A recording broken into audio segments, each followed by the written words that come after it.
নমস্কার, আমি অমিত। যে ট্রাফিক পুলিশ রাস্তায় এখন বিশেষ করে সন্ধ্যের পর থেকে মদ খেয়ে গাড়ি চালাচ্ছে কি না সে ব্যাপারে খুব তৎপর। সেই তৎপরতা বিশেষ করে তৎপরতার জন্য নানান রকমের এখন যন্ত্রপাতি বেরিয়েছে, ব্রেথ অ্যানালাইজার বেরিয়েছে, তাতে কেউ কত পার্সেন্ট মদ খেয়ে গাড়ি চালাচ্ছে তার সব প্রমাণ হয়। কিন্তু এর যে নিয়মকানুন আছে, আমরা নাগরিক হিসেবে তার কি সবটা জানি?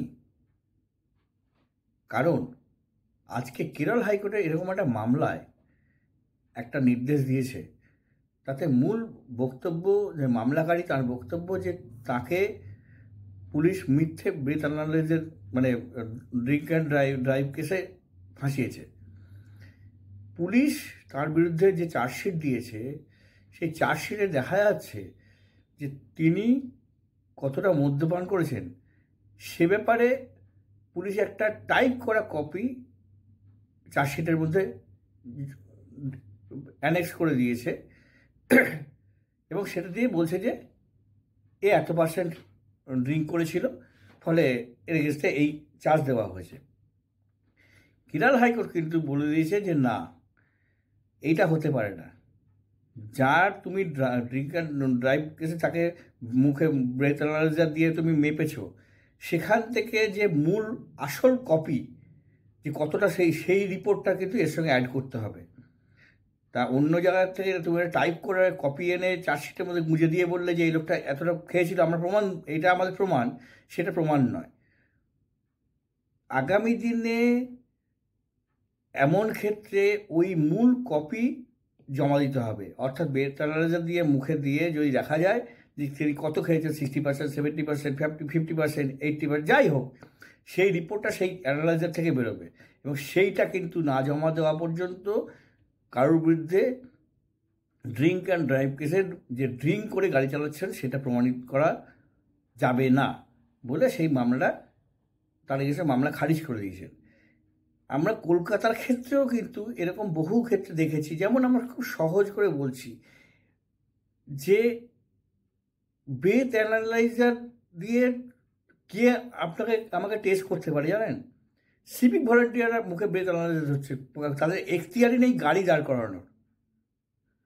আইনত তাদের এখতিয়ার নেই আপনাকে হাত দেখে গাড়ি দাঁড় করানো, এটা হচ্ছে আইন। কিন্তু এখানে সব হয়, এখানে ট্রাফিক পুলিশ সার্জেন্টের কাজ করে দিচ্ছে। আমরা অধিকাংশ ক্ষেত্রে আমাদের অদক্ষতা, আমাদের দুর্বলতা যে আমরা বেসিক আইনটা জানি না। বছর দুয়েক আগে এক খুব নামি ক্লাসিক্যাল সিঙ্গার সদ্য মারা গিয়েছেন, তার গাড়ির ড্রাইভারকে পুলিশ ধরে এইরকম একটা কেস দিয়েছিল। সেখানেও কিন্তু এটা বিতর্ক তৈরি হয়েছিল, কারণ নিয়ম হচ্ছে ব্রেথ অ্যানালাইজার দিয়ে যতই কাউকে টেস্ট করে করা হোক যে হ্যাঁ মদ্যপ, তারপরে তার মেডিকেল টেস্ট করতে হবে।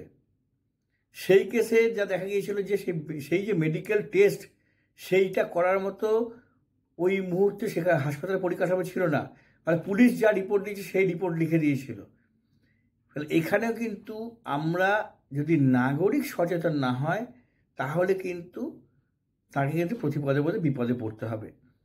ট্রাফিক আইন যত শক্ত হয়েছে আমাদের, এবং যেমন 2 বছর আগে, বছর আড়াই আগে কলকাতা পুলিশ হঠাৎ করে একটা নির্দেশিকা জারি করেছিল সব বার রেস্তোরাঁকে, যে তোমার ওখানে মদ খেয়ে যারা বেরোচ্ছে তাদেরকে তোমার মাপতে হবে যে কে কতটা ড্রিঙ্ক করে রয়েছে, ব্রেথ অ্যানালাইজার রাখতে হবে। পুলিশেরকে একটা পাওয়ার দেওয়া হয়েছে, সংবিধান তাকে পাওয়ার দিয়েছে, সেই কাজটা যে লোকটা মদ বিক্রি করছে তাকে বলছে তুমি বেরোনোর সময় সেই লোকগুলোকে দেখবে যে কি কতটা মদ খেয়েছে, এটা আইনত সম্ভব? কিন্তু কলকাতা পুলিশ সেটাও করেছিল। এই মুহূর্তে এ রাজ্যে সরকারের রাজস্বের একটা বড় অংশ কিন্তু পূরণ হয় ট্রাফিক থেকে বা পাওয়া ট্যাক্স বাবদ। তার মধ্যে কিন্তু এই ট্রাফিক রুলস না মেনে রাস্তায় গাড়ি চালানো, ড্রিঙ্ক করে গাড়ি চালানো, এসব ক্ষেত্রে কিন্তু একটা বড় টাকা জরিমানা হয়। জরিমানা হওয়া উচিত। ড্রিঙ্ক করে গাড়ি চালানো নিশ্চয়ই অন্যায়, কিন্তু সবটাই ঠিক, কিন্তু আগে নাগরিক তার নিজের আইন সম্পর্কে সচেতন কিনা এটা কিন্তু সবচেয়ে জরুরি। এইটা যদি না জানা থাকে তাহলে কিন্তু বহু ক্ষেত্রে কিন্তু নাগরিককে জেনুইন জায়গায় না ফেসে হয়তো মানে আইন জানে না বলে তাকে কিন্তু ফাঁসিয়ে দেওয়া হতে পারে। ফলে আজকে কেরল হাইকোর্টের যে অর্ডার, এই অর্ডারটা এই কারণেই বললাম যে এটা একটা নাগরিক সমস্যা, এবং এটা যে কোনো দেশের যে কোনো রাজ্যে, মানে আমাদের দেশের যে কোনো শহরে কিন্তু এই ঘটনাটা ঘটতে পারে। কেননা বছরখানেক আগে রাজ্য হিউম্যান রাইটস কমিশন কিন্তু পুলিশকে এই নির্দেশ দিয়েছিল যে এই ব্রেথ অ্যানালাইজারগুলোকে কিন্তু নিয়মিত আপডেট করতে হবে। সেটা সেই নির্দেশ পাওয়ার পর কিছুটা নড়িচড়ে বসে পুলিশ, কিন্তু প্রকারান্তরে এটা মনে হয় যে নাগরিক ট্রাফিক আইন জানে না বা জানার চেষ্টাও করে না, তার ফলে কিন্তু অনেক ক্ষেত্রে ভুলের মাসুল দিতে হয়। ফলে সে ব্যাপারে মনে হয় আরও বেশি নাগরিকদেরও সতর্ক হওয়া উচিত। আজ এই পর্যন্ত, নমস্কার।